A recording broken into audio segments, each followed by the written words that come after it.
अर्जुनदास हत्या प्रकरण 6 बुँदे सहमतिपछि परिवार सब बुझ्न तयार। उखुको अझै 12.5 करोड बक्यौता रहेको किसानको दावी।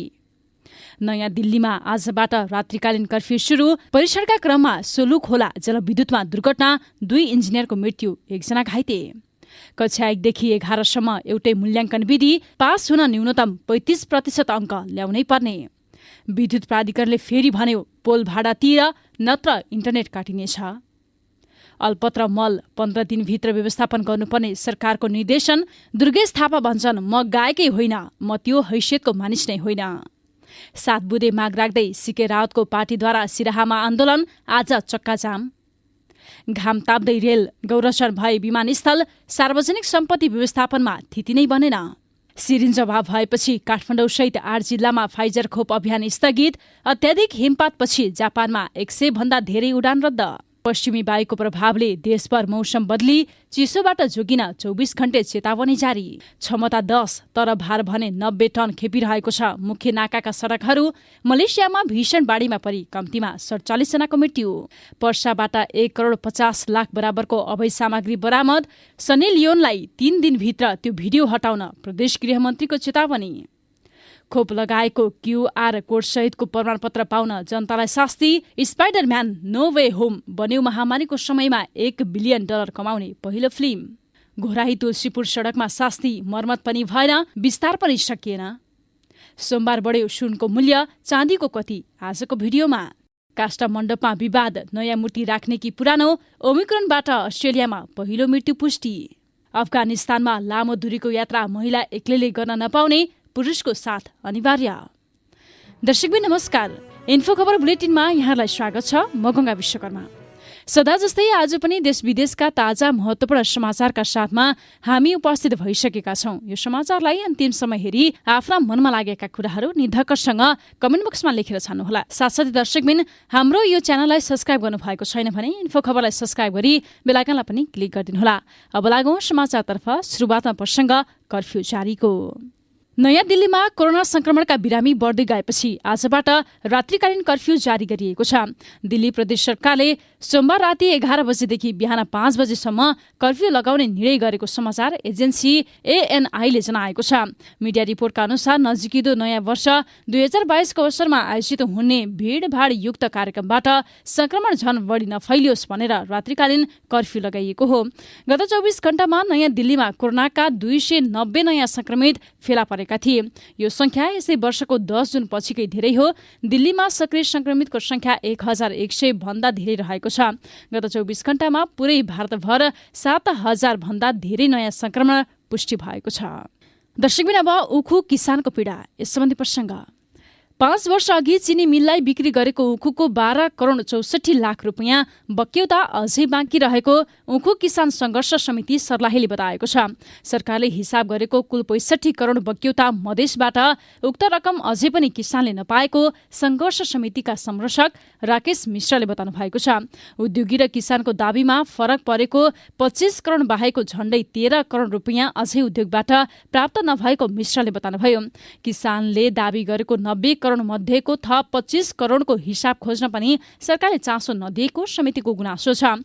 सरकारले दिनु भनेकै रकमबाट झण्डै 13 करोड पाएका छैनौं, थप अध्ययन गर्ने भनेको 25 करोडमा सरकार मौन छ। संरक्षक मिश्रले भन्नुभयो।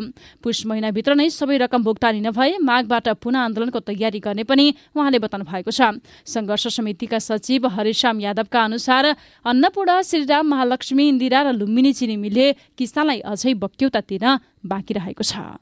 दर्शकबिन अब मूल्याङ्कन विधि लागू, यस सम्बन्धी प्रसङ्ग। कक्षा 1 देखि 12 सम्म अब एउटै मूल्याङ्कन विधि लागू हुने भएको छ। सबै विषयमा अब न्यूनतम 35% अङ्क प्राप्त गर्ने विद्यार्थीले मात्रै माथिल्लो कक्षामा पढ्न पाउने भएका छन्। शिक्षा मन्त्रालयले विद्यालय शिक्षाको लेटर ग्रेडिङ निर्देशिका 2078 जारी गर्दै यस्तो मापदण्ड तय गरेको हो। निर्देशिका अनुसार माथिल्लो कक्षामा पढ्नका लागि विद्यार्थीले कुनै पनि विषयको सैद्धान्तिक परीक्षामा कम्तीमा 35% र प्रयोगात्मकतर्फ 40% अङ्क ल्याउनै पर्ने हुन्छ। सैद्धान्तिक परीक्षामा 35% प्रतिशत अङ्क प्राप्त गर्न नसकेका विद्यार्थीले माथिल्लो कक्षामा भर्ना हुनका लागि ग्रेड वृद्धि परीक्षा दिनुपर्नेछ। यस्ता विद्यार्थीलाई 3 पटकसम्म ग्रेड वृद्धिको परीक्षा दिन पाउने व्यवस्था गरिएको छ। लेटर ग्रेडिङ प्रणाली अनुसार 90 र त्यसभन्दा माथिको प्रतिशत ल्याउने विद्यार्थीको नतिजालाई सर्वोत्तम A+ मानिनेछ। 80 र त्यसभन्दा माथि 90 भन्दा कम प्रतिशत अङ्क ल्याए ग्रेड सिटमा अति उत्तम A उल्लेख गरिनेछ। दर्शकबिन भयो अर्जुन दासको प्रसङ्ग। कैलालीको जानकी गाउँपालिका 9 का अर्जुन दासको परिवार शव बुझ्न सहमत भएको छ। आइतबार भएको छलफलपछि गाउँपालिकासँग माग सम्बोधनका लागि 6 बुँदे सहमति भएपछि पीडित परिवार शव बुझ्न तयार भएको हो। जानकी गाउँपालिका 9 का वडाध्यक्ष खगेन्द्र भण्डारीले पीडित पक्षले उठाएका 8 बुँदा मध्ये 6 वटा माग सम्बोधन गर्ने विषयमा लिखित सहमति भएपछि मृतकको परिवार शव बुझ्न सहमत भएको जानकारी दिनुभयो। गाउँपालिका कार्यालयले पीडित परिवारलाई क्रिया खर्च बापत तत्काल 25,000 रुपैयाँ उपलब्ध गराउने दोषीलाई कारबाहीको दायरामा ल्याउने, मृतककी छोरीलाई उच्च शिक्षा पढाउने जिम्मा लिने, परिवारको एकजना सदस्यलाई रोजगारी लगाउन प्रदेश सरकारसँग अनुरोध गर्ने, सम्बन्धित निकायसँग समन्वय गरेर दासको शालिग बनाउन पहल गर्ने सहमति भएको भण्डारीले बताउनु भएको छ। दर्शकबिन अब जलविद्युतमा दुर्घटना यस सम्बन्धी प्रसङ्ग। सोलुखुम्बुमा निर्माणाधीन 86 मेगावाट क्षमताको सोलुखोला दुधकोशी जलविद्युत आयोजनामा पानी परीक्षणका क्रममा 2 जना इन्जिनियरको मृत्यु भएको छ। सुरुङमार्गको काम सम्पन्न गरी विद्युत उत्पादनको अन्तिम तयारीमा रहेको आयोजनामा पानी परीक्षण गर्ने क्रममा पाइप विस्फोट हुँदा 2 जना इन्जिनियरको मृत्यु भएको छ भने परियोजना व्यवस्थापक गम्भीर घाइते भएका छन्। आइतबार साँझ फलामको पाइपमा पानी हाल्ने क्रममा पाइप पड्किएपछि उक्त घटना भएको हो। घटनामा परि जलविद्युत आयोजनाको हाइड्रो मेकानिकलको जिम्मा लिएको माछापुच्छ्रे मेटल एन्ड मेकानिकल कम्पनीका इन्जिनियर अछामका 26 वर्षीय सुभाष राज रेग्मी र काभ्रेका कन्सल्ट्यान्ट इन्जिनियर 29 वर्षीय अर्जुन थापाको मृत्यु भएको उक्त परियोजना निर्माणको जिम्मा पाएको सीई कन्स्ट्रक्सनका प्रोजेक्टर म्यानेजर इन्जिनियर गङ्गेश कर्णले बताउनु भएको छ। दर्शकबिन अब दुर्गेश थापाको प्रसङ्ग। गीतका कारण बारम्बार विवादमा तानिने दुर्गेश थापाले आफू गायक नै नभएको बताएका छन्। एक टेलिभिजन कार्यक्रममा आफूलाई बाथरुम सिङ्गर भनेर होच्याइएको भन्दै थापाले गुनासो गरेका हुन्। कसैको कामको बारेमा टिप्पणी गर्न पाइन्छ तर कसैलाई व्यक्तिगत रूपमा होच्याउन पाइँदैन। गायक थापाले सञ्चार माध्यमसँग भनेका छन् उक्त व्यक्तिको चित्त दुख्छ कि उसको पनि मन दुख्छ भनेर सोच्न आवश्यक हुन्छ। यसै क्रममा उनले आफू गायक नै नभएको प्रतिक्रिया दिएका हुन्। मैले बारम्बार भन्दै आएको छु कि म गायक होइन, म स्टेज परफर्मर हुँ। उनले भनेका छन् मलाई किन नारायण गोपाल, एम बराल, रामकृष्ण ढकालसँग दाज्नुहुन्छ, म त्यो हैसियतको मानिस नै होइन, दुर्गेश थापाले भने। दर्शकबिन अब सीके राउतको प्रसङ्ग। सीके राउत नेतृत्वको जनमत पार्टीको सिराहा जिल्ला समिति आन्दोलनमा उत्रिएको छ।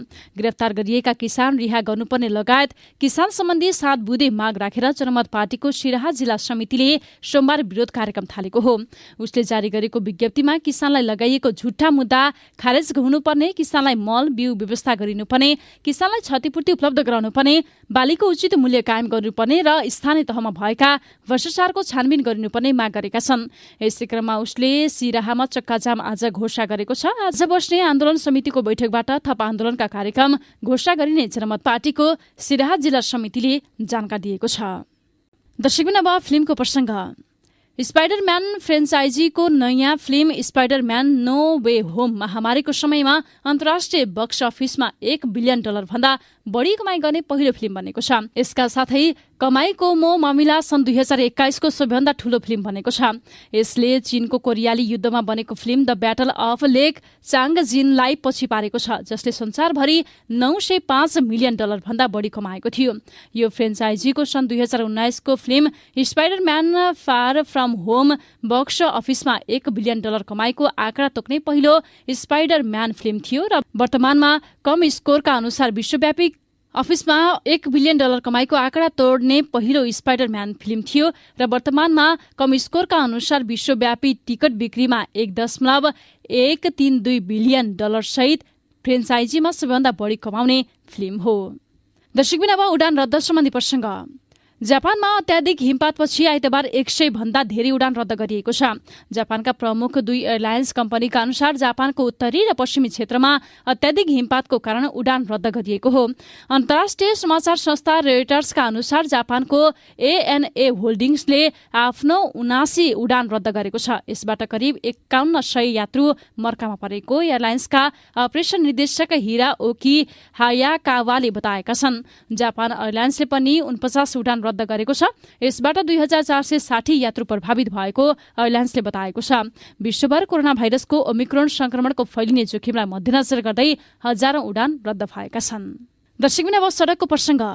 डिजाइनमा समस्या र नियममा कमी कमजोरी हुँदा विकास निर्माणका काम कसरी बालुवामा पानी हुन्छ भन्ने चित्र नेपाल भारत सीमा क्षेत्र स्थित नेपालका सडकको दुरवस्थाले देखाउँदछ। त्यही कारणले भन्सारदेखि औद्योगिक क्षेत्रसम्मका सडक बनि नसक्दै भत्काउनु पर्ने अवस्थामा पुगेका छन्। विराटनगरको रानीदेखि सुनसरी मोरङ औद्योगिक करिडोरको दुहबीसम्म वीरगञ्ज मुख्य नाकादेखि विभिन्न सडक र भैरवादेखि लुम्बिनी हुँदै परासीसम्मका सडकको भार वहन क्षमताका आधारमा सवारी साधन गुड्ने नियमको पालना गराउने निकाय चुक्दा ठूलो नोक्सानी भएको छ। तर नेपालगञ्ज भन्सारदेखि नेपालगञ्ज औद्योगिक क्षेत्रसम्मको सडकमा भने नियामक निकायको चुस्तताले यस्तो अवस्था नियन्त्रण हुँदै गएको छ। माथि उल्लेख गरिएका सडकको भार वहन क्षमता 10 टन मात्रै हो र ती सडकमा 9 गुणासम्म बढी भारीयुक्त सवारी साधन निर्बाध रूपमा गुड्ने गरेका छन्। दर्शकबिन अब खोप स्थगित। यस सम्बन्धी प्रसङ्ग। सरकारले काठमाडौँ उपत्यका सहित 8 जिल्लाका बालबालिकालाई मंगलबारदेखि खोप लगाउने भनेको फाइजर खोप अभियान तत्कालका लागि स्थगित गरिएको छ। फाइजर खोपका लागि आवश्यक पर्ने सिरिन्ज अभाव भएपछि अभियान स्थगित गरिएको स्वास्थ्य मन्त्रालय अन्तर्गतको खोप शाखाले बताएको छ। खोपका लागि सिरिन्ज अभाव भएपछि अभियान स्थगित गरिएको खोप शाखाका प्रमुख सागर दाहालले बताउनुभयो। खोप लगाउने सिरिन्ज नहुँदा अभियान स्थगित गरेका हौं। दाहालले भन्नुभयो, केही दिनमै सिरिन्ज ल्याएपछि अभियान सुरु गर्नेछौं। दर्शकबिन अब हिमपातको सम्भावना। यस सम्बन्धी प्रसङ्ग। हाल नेपालमा पश्चिमी वायुको प्रभाव रहेको र देशभर आंशिकदेखि सामान्यसम्म मौसम बदली भएको मौसम पूर्वानुमान महाशाखाले बताएको छ। महाशाखाले आज बिहान जारी गरेको मौसम पूर्वानुमान बुलेटिन अनुसार आज दिउँसो बिहान 10 र 11 बजेदेखि साँझ 6 बजेसम्म देशका पहाडी तथा हिमाली भेगमा सामान्यदेखि पूर्णतया बदली र तराईमा आंशिकदेखि सामान्यसम्म बदली रही केही स्थानमा हल्का वर्षा तथा उच्च पहाडी तथा हिमाली भेगका केही स्थानमा हल्कादेखि मध्यमसम्म हिमपात हुने सम्भावना रहेको छ। अवस्था दर्शकबिन, इन्फो खबर बुलेटिन अहिलेका लागि यति नै। यदि हाम्रो च्यानललाई सब्स्क्राइब गर्नुभएको छैन भने सत्य तथ्य पूरा जानकारीका लागि सब्स्क्राइब गरी बेल आइकनलाई पनि क्लिक गरिदिनुहोला। समाचार अन्तिम समय हेरिदिनु भएकोमा यहाँलाई धेरै धेरै धन्यवाद। यो समाचारलाई लाइक, कमेन्ट र साथीभाइलाई शेयर गर्न नबिर्सिनुहोला। अहिलेका लागि भने म गंगा विश्वकर्मासँगै सम्पूर्ण टिमलाई बिदा दिनुहोस्। नमस्कार। तपाईँ इन्फो खबर हेर्दै गर्नुहोला। हामी निरन्तर अपडेटमा छौं।